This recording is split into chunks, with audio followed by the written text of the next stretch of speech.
¿Qué tal? Buenas noches. Mi nombre es Saúl Ulises Ramírez Cervantes. Soy alumno de la Universidad Virtual del Estado de Guanajuato.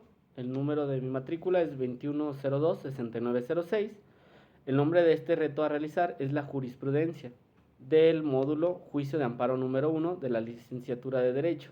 El nombre de mi asesor es Sofía Pérez Fuentes Sacramento y la fecha de elaboración de este reto es el 3 de noviembre del 2023. Como siguiente punto vamos a responder de forma coherente y argumentada los casos que se nos expusieron, que son unas jurisprudencias. Como siguiente punto nos dice respecto al caso número 1, el cual vamos a leer lo que es el rubro, el cual de esta jurisprudencia nos indica: facultad de atracción, la Suprema Corte de Justicia de la Nación puede ejercerla a efecto de integrar jurisprudencia sobre un problema que implica el análisis de diversos preceptos constitucionales y legales. Sobre este caso de esta jurisprudencia, nos pide saber el método de integración, si fue por reiteración, contradicción de criterios o presentes obligatorios, ¿qué criterio se utilizó para dicha jurisprudencia? La respuesta es: el método de integración que se utilizó para esta jurisprudencia es por reiteración, ya que esta jurisprudencia de reiteración se establece por los tribunales colegiados de circuito, de acuerdo con el artículo 116 de la Ley de Amparo en su segundo párrafo, y se sustentan por unanimidad, un mismo criterio en 5 sentencias no interrumpidas por otra en contrario. Esta integración de la jurisprudencia es cuando un mismo criterio se reitera, es decir, se repite, según lo establecido en la Ley de Amparo en sus artículos 103 y 107. Respecto al punto número 2, el cual nos pide identificar cuáles fueron los razonamientos por lo cual la jurisprudencia del 93-2013 de la décima época fuera sustituida por la jurisprudencia 78-2018 de la décima época emitida por la primera sala de la Suprema Corte de Justicia de la Nación.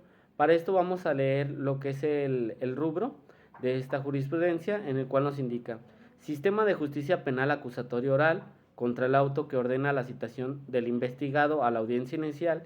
Es imprecedente el juicio de amparo indirecto, entre paréntesis, interrupción de la jurisprudencia. Respondiendo a esta pregunta de cuáles son los razonamientos para que la jurisprudencia fuera sustituida, es ya que la primera sala de la Suprema Corte de Justicia de la Nación, el cual nos indica que no incide en la libertad personal del citado, también porque la regulación de la citación a esa audiencia en las legislaciones locales, en las mencionadas, que son Chihuahua y Durango, es semejante a las previstas del artículo 141 del Código Nacional de Procedimientos Penales para la citación a la audiencia inicial y de la lectura sistemática de las fracciones 1 y 2 del artículo mencionado. Se advierte que la citación de la persona investigada a la audiencia inicial, en la que habrá formularse imputación en su contra, por sí sola no es un acto que afecte su libertad personal, al tratarse de una simple comunicación del juez a petición del Ministerio Público, en el sentido que se requiere su presencia para el desarrollo de una audiencia en la que se formalizará la investigación que se sigue en su contra y se formulará la imputación respectiva. Y también que contra el auto que ordena la citación del investigado a la audiencia inicial es sin precedente el juicio de amparo indirecto, pues se trata de un acto judicial fuera del juicio que no afecta a la libertad personal del quejoso, conforme al artículo 107, fracción cuarta de la Ley de Amparo. Como punto número 3 nos pide respecto a los casos 1, 2 y 3, indica que época del Semanario Judicial de la Federación fueron publicadas las jurisprudencias. La respuesta es: el caso número 1 en la 9ª época, el caso número 2 en la 10ª época y por último el caso número 3 en la 9ª época. Como punto número 4, en el caso número 3 nos indica: señala qué autoridades es obligatoria la aplicación de dicha jurisprudencia.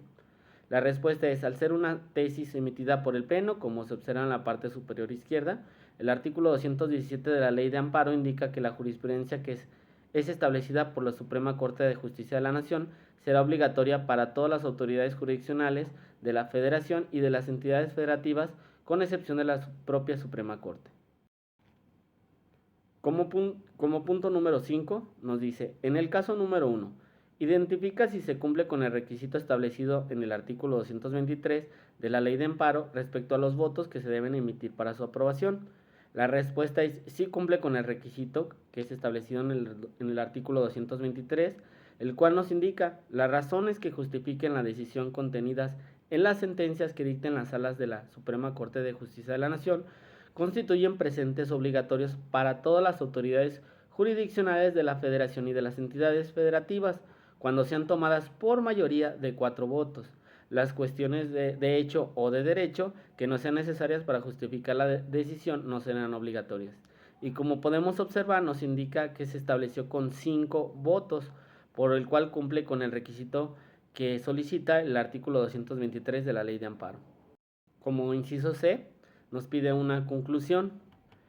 La conclusión sería es que la jurisprudencia es de suma importancia ya que tiene por finalidad enseñar de forma correcta la interpretación de la Constitución y de los derechos fundamentales. También son los criterios sobre interpretación, integración y aplicación de las normas y principios jurídicos que son de observancia obligatoria para los tribunales federales y locales, es decir, darle certeza a la interpretación jurídica de las leyes. Es por mencionar que el juez establezca para un precedente para futuras interpretaciones judiciales. Les agradezco mucho su atención. Mi nombre es Saúl Ulises Ramírez Cervantes, alumno de la Universidad Virtual del Estado de Guanajuato.